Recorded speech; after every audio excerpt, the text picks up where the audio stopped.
Terberas kita beralih ke berita selanjutnya. Menjelang pemilu 2024, Bawaslu Maluku deklarasi kampanye damai.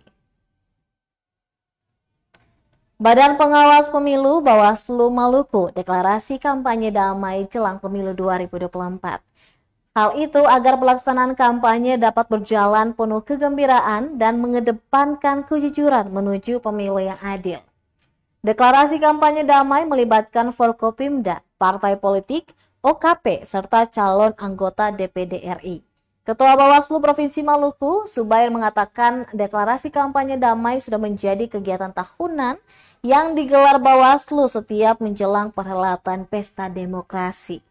Menurutnya, deklarasi kampanye damai tahun ini mengusung tema Baku Kele Awasi For Bikin Bae Pemilu Serentak 2024.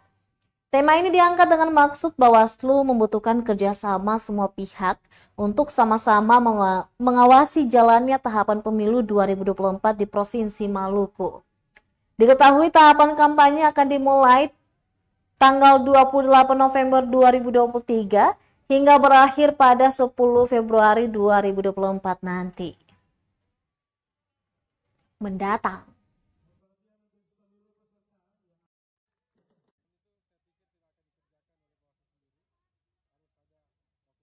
Kata semua, mulai dari Forkopimda, kemudian peserta pemilu itu sendiri, tentu saja dukungan dari teman-teman media, karena seperti yang saya sampaikan di acara kemarin, media bukan hanya menyampaikan informasi tersebut, tetapi juga melakukan edukasi politik dan terutama dari Provinsi Maluku atau yang mewakili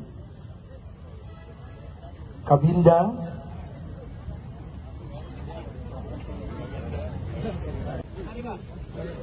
yang mewakili Kapolda Maluku.